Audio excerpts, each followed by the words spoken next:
thinking about solar. Yeah, seems like a lot of people are these days. Definitely. You see those panels everywhere now. And you start thinking, lower energy bills, doing something good for the planet maybe. Yeah. If that's you, well, you're in the right place. Because while the idea is great, harnessing the sun and all that, it's a big decision for your home, for your wallet. Right. And it really, really pays to be informed before you jump in. So today, we want to arm you with that knowledge. Exactly. This isn't about putting you off solar. Not at all. Yeah. It's more about giving you the tools, the confidence, really, to navigate things properly so you can spot stuff that seems a bit off. We're sort of creating a shortcut for you, helping you get savvy about avoiding potential scams and making a smart choice for your situation.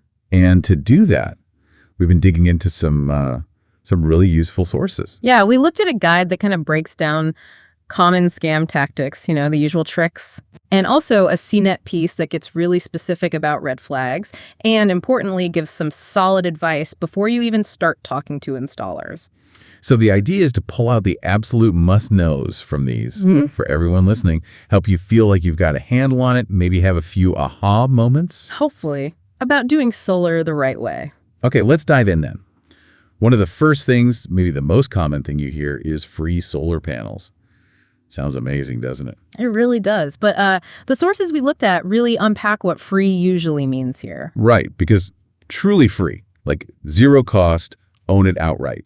That's pretty rare. Extremely rare. Usually that word free points to something quite different. It's typically about third-party ownership. Think leases or PPAs, power purchase agreements. Okay. So if it's a lease or a PPA, I don't actually own the panels on my roof. That's the key distinction, yeah. You're not buying the asset. You're paying for the electricity the panels produce. Like renting the power. Exactly, like renting the power. The guide mentioned that, these can sometimes work out for people, maybe lower upfront cost, but you've got to be aware of the potential downsides. Like what?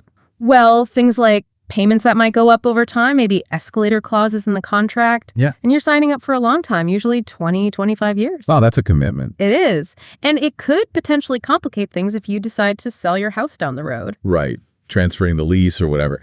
So the big takeaway on free is it probably means you're renting power, not owning panels, and there are long-term things to think about. Precisely.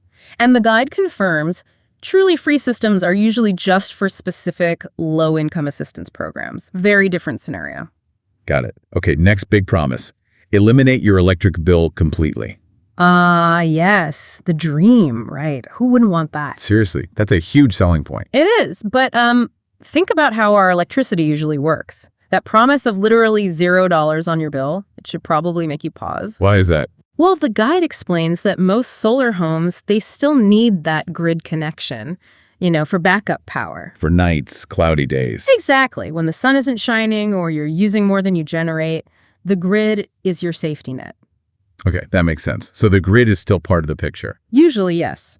So while solar can definitely slash your costs, often significantly, that CNET article backs this up completely. Wiping the bill out is, uncommon. So it depends on things like your net metering agreement with the utility, that's a big one, how they credit you for excess power you send back, plus your own energy usage patterns and any fixed charges the utility has. Right, those base fees. Okay, so manage expectations on the $0 bill. Good to know. Yeah.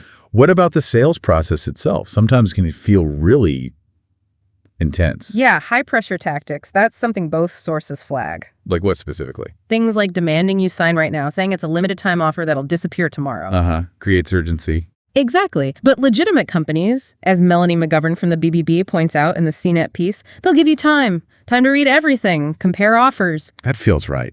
If someone's rushing you that hard, it makes you wonder why. You can't do your homework. It's a definite red flag. And another one, related to pressure, is asking for a huge chunk of money up front. Before they've even hammered a single nail. Yeah, exactly. The guide warns against that. Reputable companies usually have a payment schedule. Tied to progress. Right. Payments linked to milestones, like equipment delivery, installation starting, system getting turned on. A big payment before anything happens. Be very wary. That's just good sense for any big project, really. Yeah. Okay, and then there's the issue of, who are you even dealing with? Are they legit? Crucial question. The guide warns about unlicensed operators, or worse, scammers just pretending to be a known company. Oh, wow. impersonating them. Yeah, or maybe falsely claiming they're working with the government or your utility company. Very, which is why both sources hammer this home. You absolutely have to verify credentials, check licenses, certifications for your state or area. Don't just take their word for it. Double check, triple check. Got it. Okay, let's dig into some of those specific red flags from the CNET article. They mentioned getting multiple bids, right? At least 3. Yes, and Melanie McGovern's advice there is really insightful. It's not just about finding the lowest price, although that helps, obviously. Right. Getting multiple bids actually educates you. You see different equipment options, different approaches to your roof, different financing structures.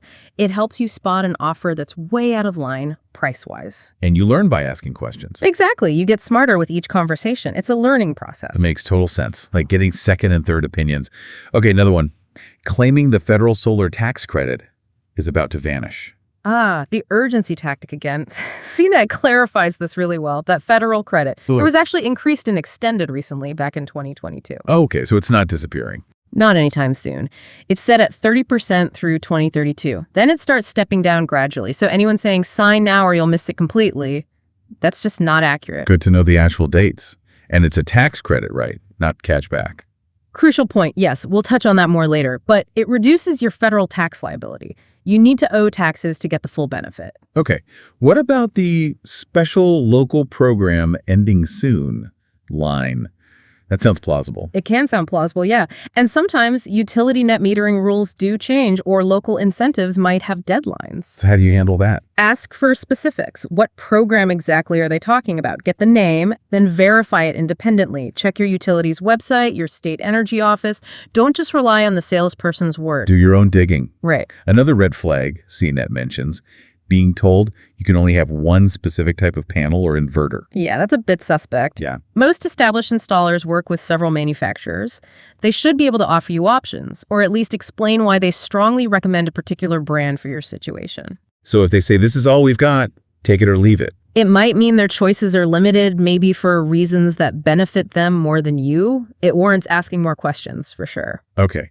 And I thought this one was interesting, warning about exaggerated claims about how much my utility rates are going to soar. Right, like your electricity costs are guaranteed to jump 20% every year. Yeah, scary stuff. The article points out, look, utility rates fluctuate. They generally trend up over the long term, sure.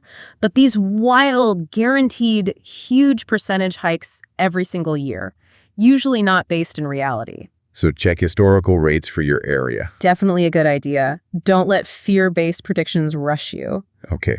And we circle back to put solar on your roof for free. And again, as we discussed, free here almost always means no money down, not no money ever. You'll have monthly payments. Almost certainly, yeah. Through that lease or PPA we talked about. Renting the power, not owning the system for free. Got it.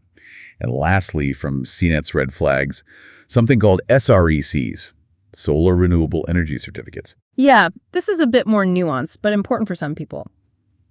SRECs represent the greenness of the power your panels generate, the environmental attributes. Okay. In some contracts, especially PPAs, you might sign over the ownership of those SRECs to the solar company. So they get to claim the environmental benefit, not me, even though the panels are on my house. Potentially, yes. You're getting the clean energy, but they might own the official certificates associated with it.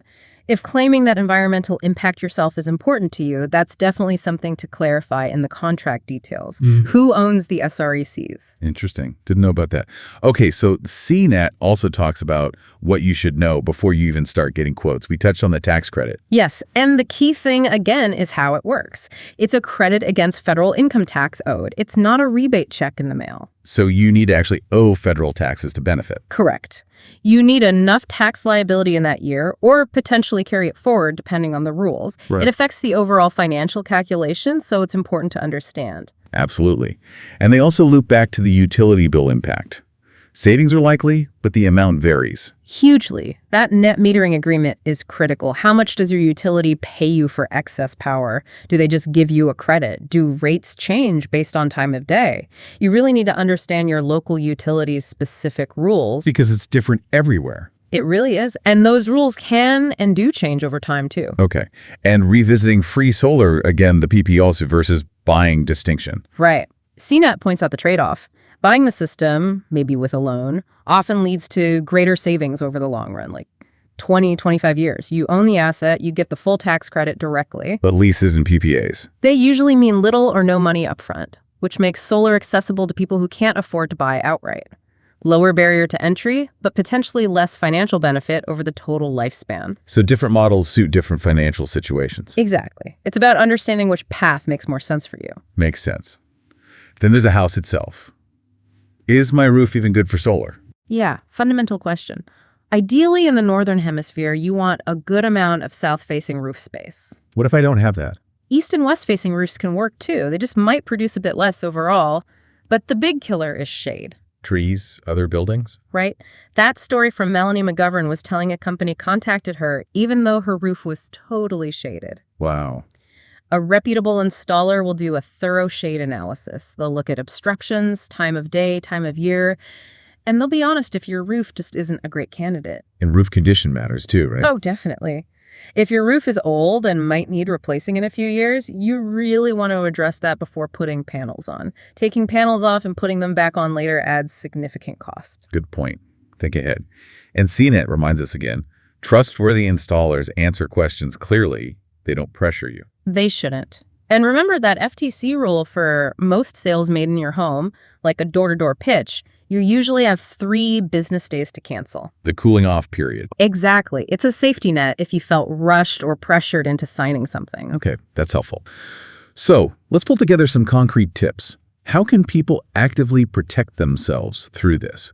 Research seems key. Absolutely. Number 1, check online reviews, look at multiple sites, not just one. See what the Better Business Bureau says about the company. Ask around. Definitely. Talk to friends, neighbors, colleagues who've gone solar. Get personal recommendations and hear about their experiences, good or bad. And verifying credentials you mentioned. NABCP. Yes, NABCP, North American Board of Certified Energy Practitioners. It's a respected certification in the industry. Seeing that is generally a good sign they meet certain standards. Yeah. Check their state licenses too, of course. Yeah, and the contract. Got to read the fine print. Every single word. Seriously.